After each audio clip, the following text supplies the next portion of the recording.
Round 29.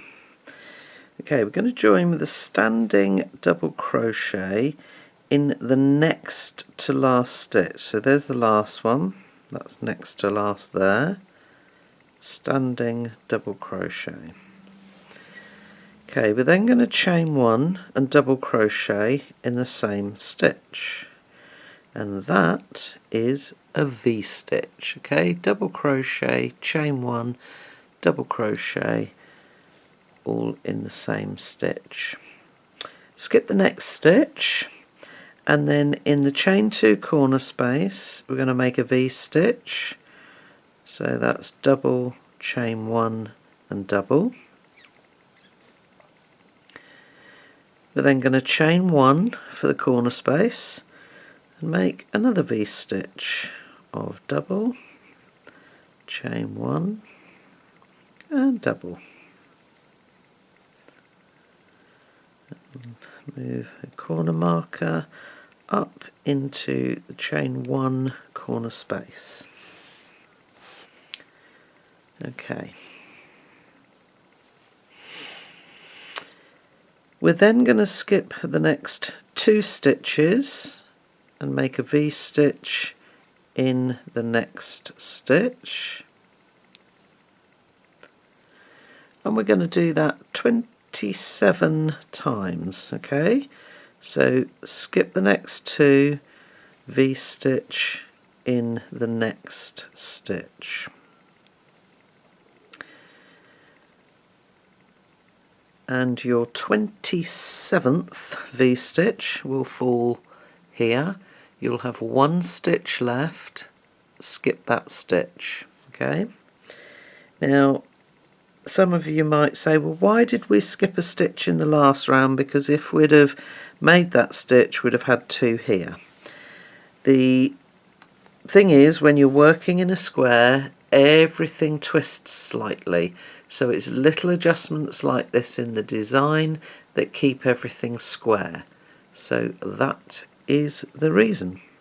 Okay, so all the way round, join to that standing double crochet, fasten off and secure your ends. Round 30.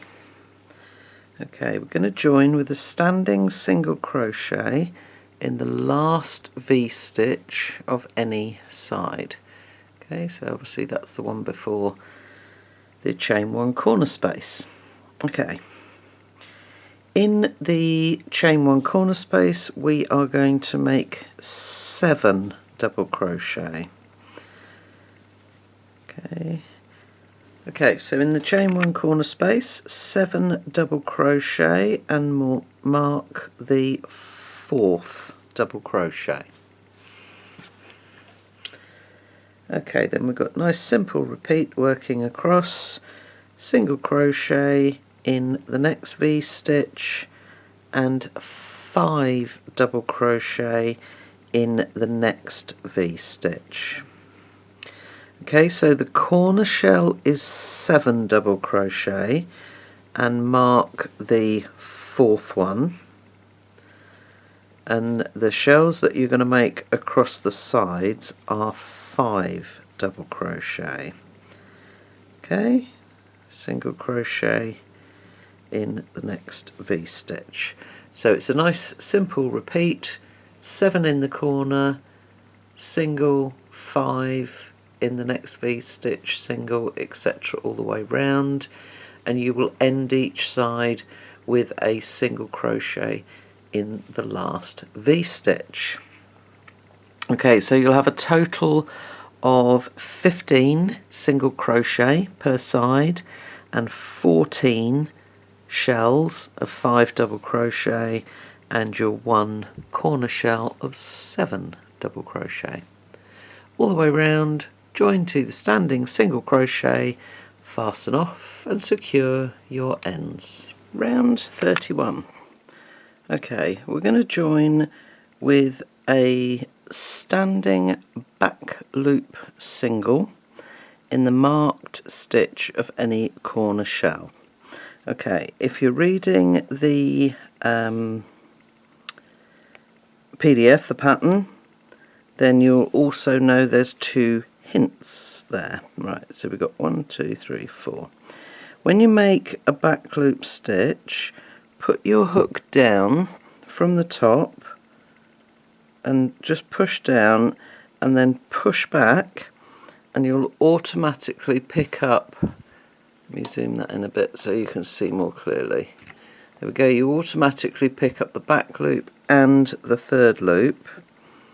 So as you make the stitch, it makes it more secure and it doesn't stretch that back loop.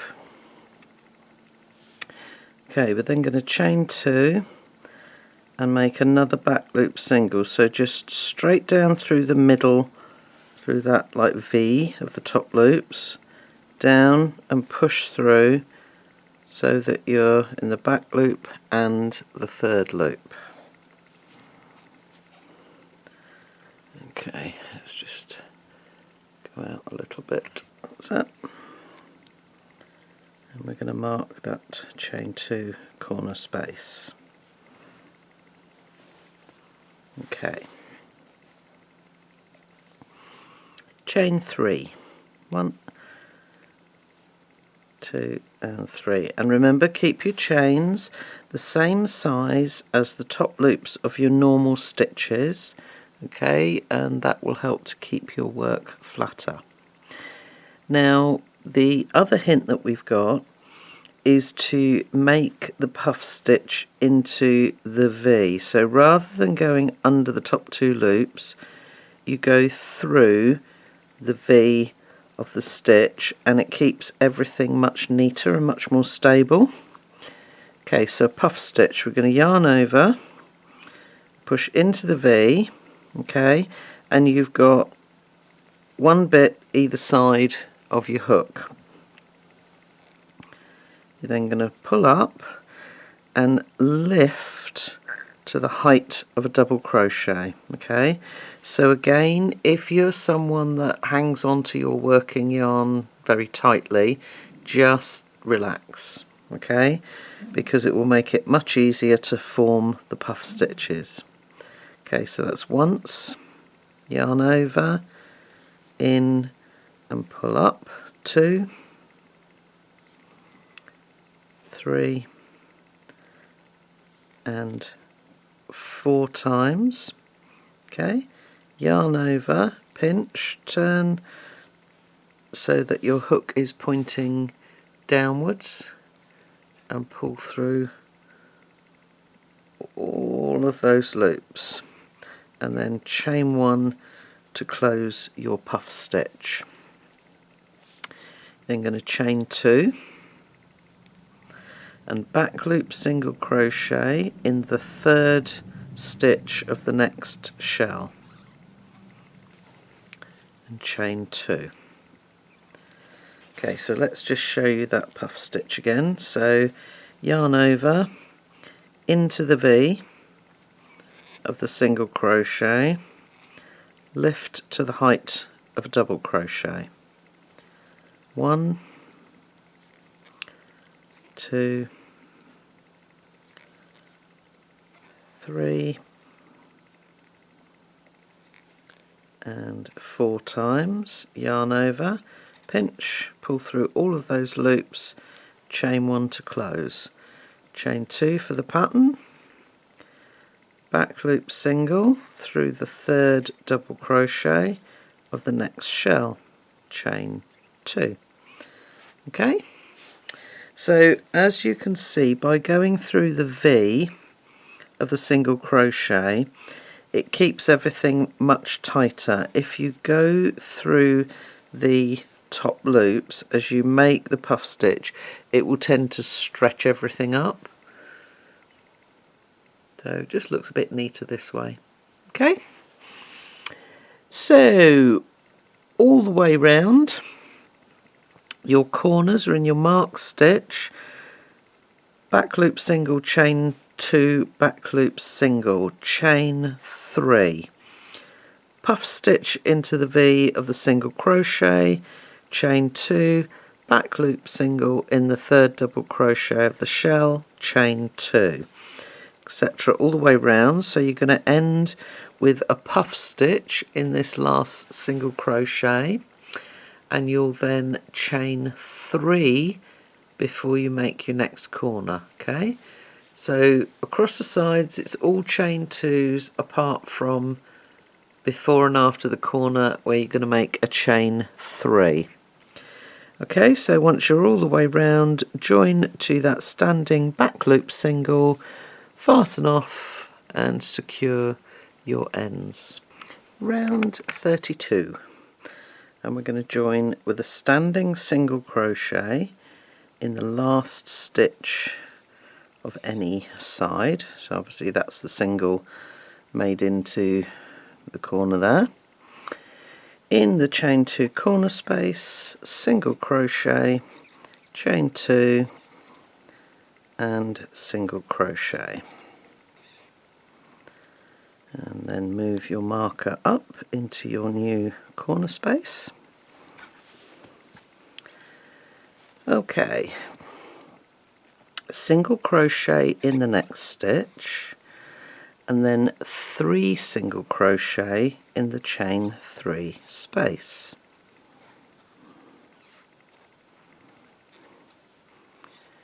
And then I'll repeat as we work across the side. We're going to front post single around the puff stitch, 2 single crochet in the chain 2 space, single crochet in the next stitch, and then 2 single crochet in the chain 2 space.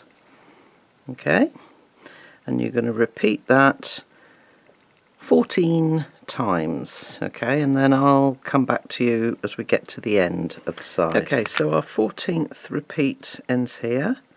We're then going to front post single around that last stitch, 3 single crochet in the chain 3 space, and then single crochet in that last stitch. Okay, so corners, single, chain 2, single, single in the next stitch, 3 in the chain 3 space, then it's front post single, 2 single crochet in the chain space, single in the next stitch, and 2 single in the next chain 2 space. You're going to do that 14 times. Front post single, 3 single into the chain 3 space, and then a single in that last stitch. All the way round, join to that standing single crochet with a slip stitch. Round 33. Okay, this is the last round of part 2. So we're going to slip stitch in the next stitch into the chain 2 corner space, where we're going to chain 3, that counts as a double crochet, and then double crochet, chain 2 and 2 double crochet. Oops.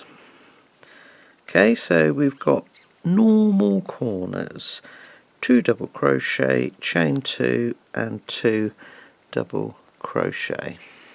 Okay,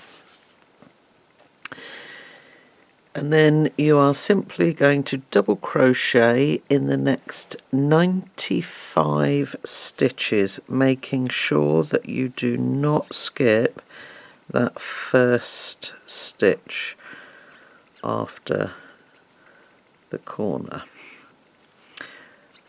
Okay, so very simple. Corners, 2 double crochet, chain 2, 2 double crochet, and then double crochet in each stitch, making sure you don't skip that first one. All the way round, join to the top of the chain 3, fasten off and secure your ends. And again, as this is the last round of part 2, a good time to work away all of those ends to have the back of your work all neat and tidy for part 3. Okay, so thanks for watching, and I will see you for part 3.